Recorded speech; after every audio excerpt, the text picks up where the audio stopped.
Adapun Yusuf telah dibawa ke Mesir, dan Potifar, seorang Mesir, pegawai istana Fir'aun, kepala pengawal raja, membeli dia dari tangan orang Ismail yang telah membawa dia ke situ. Tetapi Tuhan menyertai Yusuf, sehingga ia menjadi seorang yang selalu berhasil dalam pekerjaannya. Maka tinggallah ia di rumah tuannya, orang Mesir itu. Setelah dilihat oleh tuannya bahwa Yusuf disertai Tuhan dan bahwa Tuhan membuat berhasil segala sesuatu yang dikerjakannya, maka Yusuf mendapat kasih tuannya dan ia boleh melayani dia. Kepada Yusuf diberikannya kuasa atas rumahnya, dan segala miliknya diserahkannya pada kekuasaan Yusuf. Sejak ia memberikan kuasa dalam rumahnya dan atas segala miliknya kepada Yusuf, Tuhan memberkati rumah orang Mesir itu karena Yusuf, sehingga berkat Tuhan ada atas segala miliknya, baik yang di rumah maupun yang di ladang. Segala miliknya diserahkannya pada kekuasaan Yusuf, dan dengan bantuan Yusuf, ia tidak usah lagi mengatur apa-apapun selain dari makanannya sendiri. Adapun Yusuf itu manis sikapnya dan elok parasnya. Selang beberapa waktu, istri tuannya memandang Yusuf dengan berahi, lalu katanya, "Marilah tidur dengan aku." Tetapi Yusuf menolak dan berkata kepada istri tuannya itu, "Dengan bantuanku, tuanku itu tidak lagi mengatur apa yang ada di rumah ini, dan ia telah menyerahkan segala miliknya pada kekuasaanku. Bahkan di rumah ini, ia tidak lebih besar kuasanya daripadaku.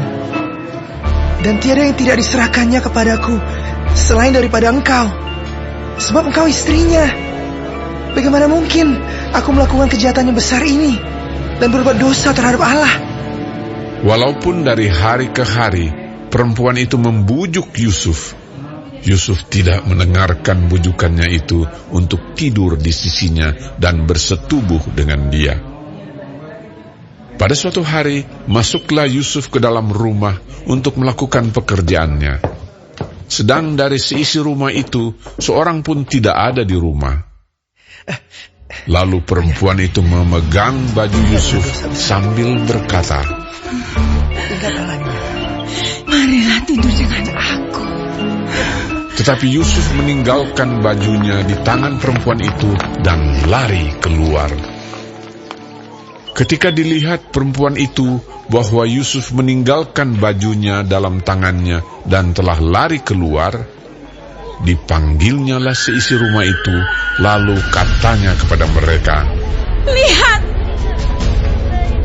dibawanya kemari seorang Ibrani, supaya orang ini dapat mempermainkan kita.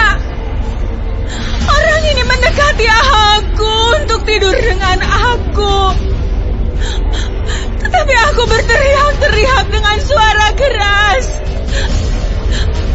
Dan ketika didengarnya bahwa aku berteriak sekeras-kerasnya, ditinggalkannya lah bajunya padaku. Lalu ia lari keluar." Juga ditaruhnya baju Yusuf itu di sisinya sampai tuan rumah pulang.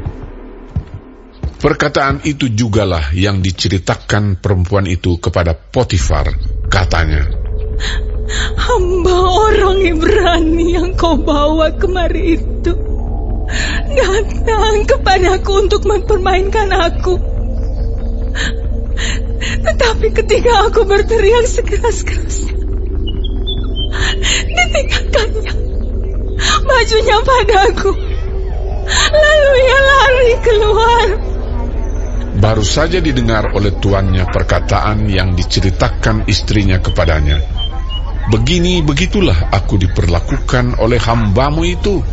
Maka bangkitlah amarahnya. Lalu Yusuf ditangkap oleh tuannya dan dimasukkan ke dalam penjara, tempat tahanan-tahanan raja dikurung.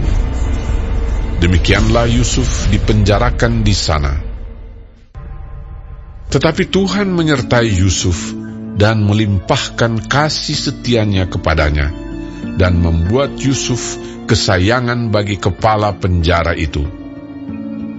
Sebab itu kepala penjara mempercayakan semua tahanan dalam penjara itu kepada Yusuf, dan segala pekerjaan yang harus dilakukan di situ dialah yang mengurusnya. Dan kepala penjara tidak mencampuri segala yang dipercayakannya kepada Yusuf, karena Tuhan menyertai dia, dan apa yang dikerjakannya dibuat Tuhan berhasil.